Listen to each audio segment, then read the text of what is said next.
afternoon. It's been a while since I went live on the page. I was doing my analytics on Monday and realised that I hadn't gone live last week and had kind of forgotten about it. Apologies, here I am.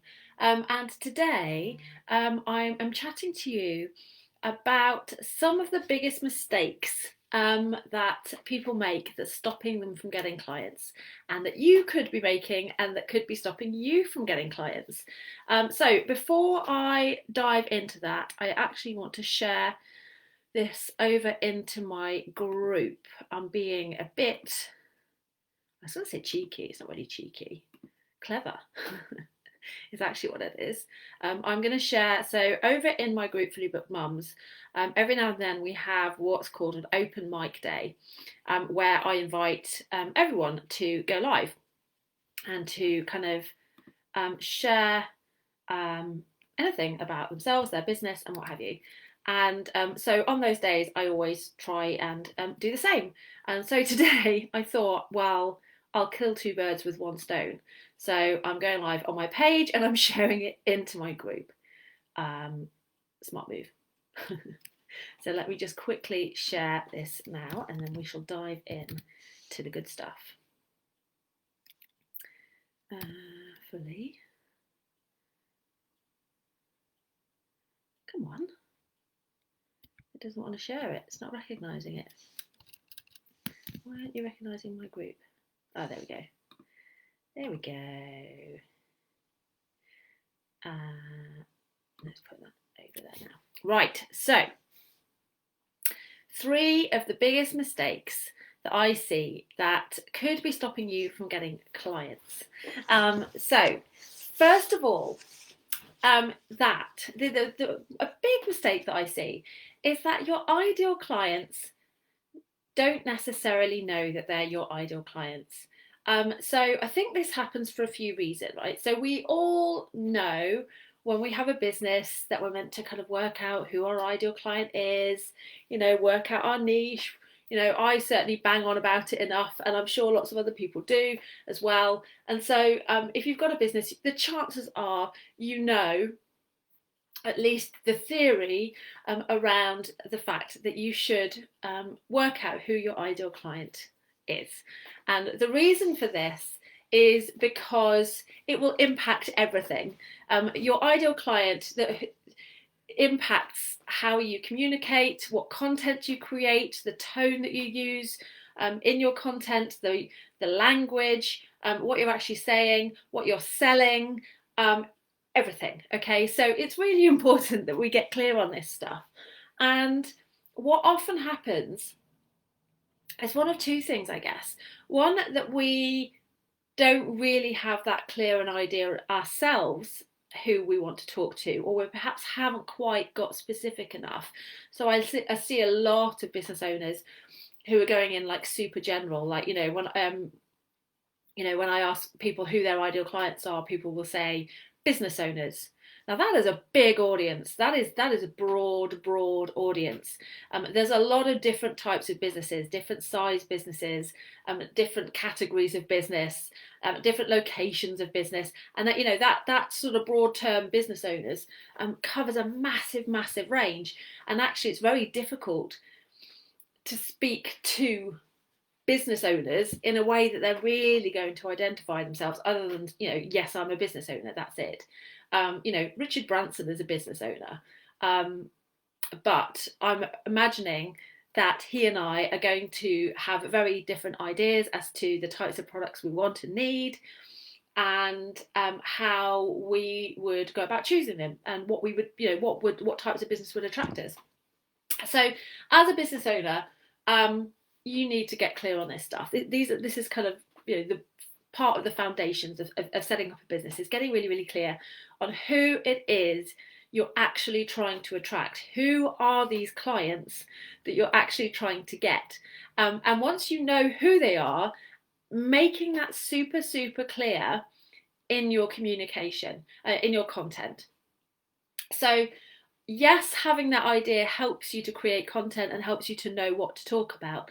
But sometimes you have to actually be really, really explicit and say, this is my ideal client. You are my ideal client is, if you are XYZ, then you are the person I can help. And just be explicit and be really, really clear.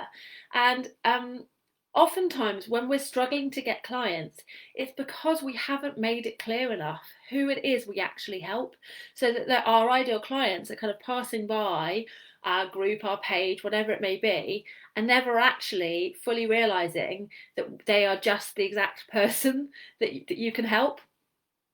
So have a think about your own content. Have a think about, perhaps your website if you've got one, the emails that you're sending, the marketing that you're doing, your Facebook page, your Facebook group, whatever it may be, wherever you kind of mainly hang out online. Have a think about how clear that it is. If someone was to land there, whether it be Facebook page, website, whatever, for the first time, who doesn't know who you are, would they know that this is for them? Would they know that that they're meant to stop and hang around and it's going to be worth their while? Because if they don't, they won't. And you're already off to on the back step in terms of getting clients. So that's one big mistake. It's just not being clear enough about who it is you're trying to attract. Being clear enough in your own mind, but also then communicating it clearly enough to your actual ideal clients so that they know it as well. So that's one. Number two is not speaking enough about the actual value of what it is that you do. So we all, as business owners, there's a lot of content being put out there. And even if you are creating content consistently, most of the content that I see online is this kind of content, which is that kind of tips and tricks and how-to type content. And there's a reason for it, because it's great content to attract your ideal clients. Because if you're creating content that kind of helps solve a problem that your ideal clients are experiencing, then there's more of a chance that they're going to watch that content, or they're going to read that content, consume that content, and so they're going to discover you and your business. So that is great content to be creating.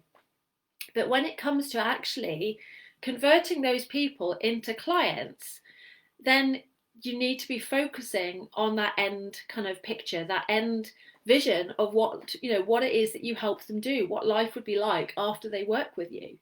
And it's that makes people buy. When you can paint a picture and get them to really kind of be in it, emotionally in it, of what would change if they work with you, what that transformation would be, what that value is that that you offer when people work with you. That is when people hand over their money. That's when people book a discovery call. It's not because, oh wow, those were some great how-to tips. Yes, that helps people bring you into your world. It also helps build trust. It helps set you up as an expert in your field and all of that good stuff. So it's definitely good content to be creating, but you need to be doing more. If you want to convert those people into actual paying clients, you need to take them on a journey to what life would be like if they work with you, and get them to not just see it, not just think about it, but to really feel it. So think about how you can do that with your content, and how you can really kind of paint a picture to get people to see and want that transformation that you offer. So that's number two. Number three. Number three is mistaking marketing for sales. So they're two completely different things. And what most business owners do is get caught up in marketing. And you can be brilliant at marketing. You can have your marketing strategy absolutely nailed. You can be bringing people into your audience. You can have really engaged Facebook group. You can have all this amazing stuff going on. But that's not sales.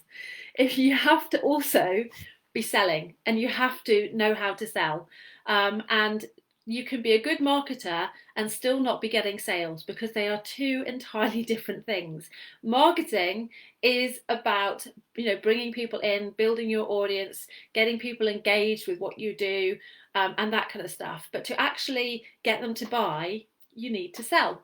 And that's a different skill set, and it's something, on top of marketing, that you need to learn. So I've talked about this before. I think oftentimes we think of sales and selling as almost like a personality trait, and people, you find yourself saying things like, oh, I'm not a natural salesperson, or I'm no good at sales, and all this kind of stuff. And almost in a way is that, well, it's a lost cause. I'm just not good at sales. And the fact is, it's like anything. It's like riding a bike. It's like learning a language. It's like learning an instrument. It's something that you need to learn. It's something that you need to practice. No one's kind of pops out of the womb immediately good at sales. It's just, it's not a personality trait. It's just a skill like any other that you can learn. But if you haven't learned it, and you're kind of thinking that your marketing is it, then that's going to be a good reason why you might be struggling to get clients, because marketing's fab. Marketing's building you that nice warm audience of people waiting for you to sell. But if you never actually do the sales bit, then it's always going to just be a lovely audience, and you're never going to convert them into paying clients, which is what you want. So those are my 3 biggest mistakes that I see, and that could be stopping you from getting clients. So let me do a quick recap. Those of you watching live, I'd love to know if any of those have kind of rung any bells with you, whether you're kind of thinking, yeah, that one's definitely something that I need to sort out. Let me know. So number 1 is that your ideal clients don't know that they're your ideal clients. Number 2 is not talking enough about the value and the transformation that happens when people work with you. And the number 3 is mistaking marketing for sales. And so if you can kind of sort those 3 things out, you are well on your way to being fully booked, which is what we want. So I hope that was helpful. Let me know. If anyone is interested in jumping on a strategy call with me, I am currently offering 60-minute complimentary strategy calls. Basically, we jump on a call. I'll chat to you about where you are in your business right now, what it is that's going on, anything that you think might be holding you back, any frustrations that you have, and then we'll look at where you want to be, what your actual goal is for your business in the next kind of 6 to 12 months. We'll talk about that, and we'll talk about those kind of key challenges that might be stopping you from getting there, and I'll give you some next steps to focus on. If I think you might be a good fit for coaching, I will let you know, and obviously if you would like to know more about that, I can then chat to you more about that. So if you would be interested in booking a strategy call, I will pop a link in the comments and jump on it. I would love to chat to you. Have a wonderful afternoon, and I shall see you again soon. Take care.